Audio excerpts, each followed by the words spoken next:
Good morning all. So we can continue with the continuation, that is we have introduced in the microbial metabolism, we have introduced a new topic, and the continuous portion from this microbial metabolism is we have reached up to enzyme denaturation. Actually, this enzyme denaturation in which enzymes are polypeptides which can retain their ability to function only when folded properly. So their ability to function effectively takes place when they are folded properly. Whenever there are changes in the temperature, pH or salt, changes in the temperature, pH or salt, it can disrupt the amino acid R group. Actually, these enzymes are made up of proteins. So it consists of certain amino acids. So this can disrupt the amino acid R group interactions, and it may cause the proteins to unfold. If it is folded properly only, the enzyme action takes place in a proper condition. If it is unfolded, so it might become denatured. Look the picture. Active protein. This is the picture of active protein, and it is folded properly. In the case of the denatured protein, what happens? It is unfolded like that. So this mutations can also lead to misfolded or non-functional enzyme. So apart from the temperature, pH or salt concentration effect, mutations can also lead to the proteins to unfold. Some enzymes require cofactors. For example, this is apoenzyme, that means the protein portion, and it is actually inactive. When it combines with the coenzyme which means cofactor, that means non-protein portion, that is an active portion, when it combines with the apoenzyme, it may result in the formation of holoenzyme, and this type of enzyme is active. And this cofactor can be either metal ion or vitamin or other non-protein. If the cofactor is organic, then it is called coenzyme. Enzyme is inactive or with or without cofactor.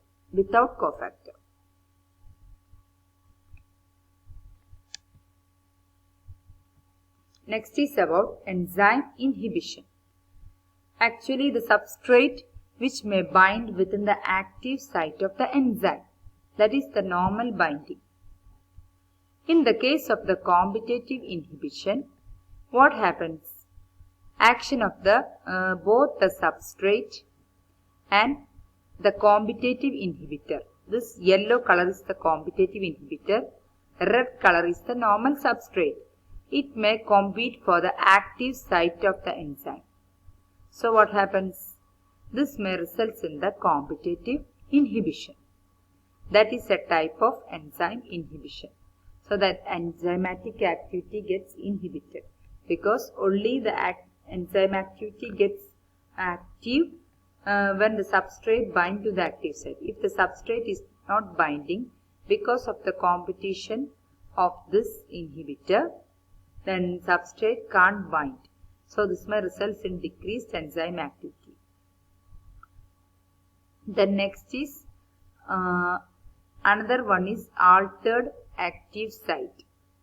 When the active site is altered, this may result in the difficulty for the binding of the substrate within the active site. So this may also result in another type of enzyme inhibition. Then next is allosteric inhibition. That means the inhibitor which may bind elsewhere, which may cause change in shape. And this is called allosteric inhibition.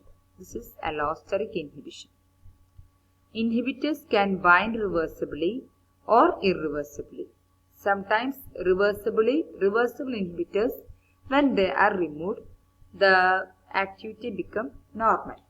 In the case of irreversible, even though if they are removed, the activity can't be normal. It doesn't get back to normal. It may cause the permanent destruction of enzyme activity.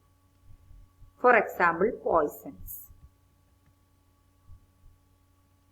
Another important term is feedback inhibition. The end product of the metabolic pathways are important reversible enzyme inhibitors. Sometimes during this enzymatic pathway, certain end product which may bind to the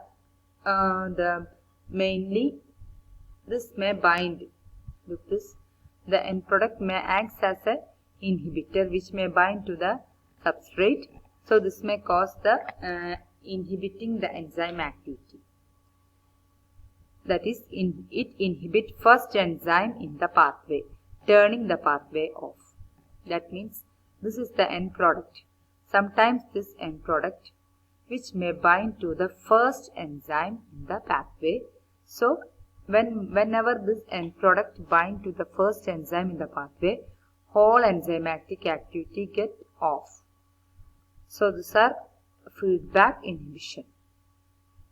If the inhibitor is low, the pathway can be reversed on.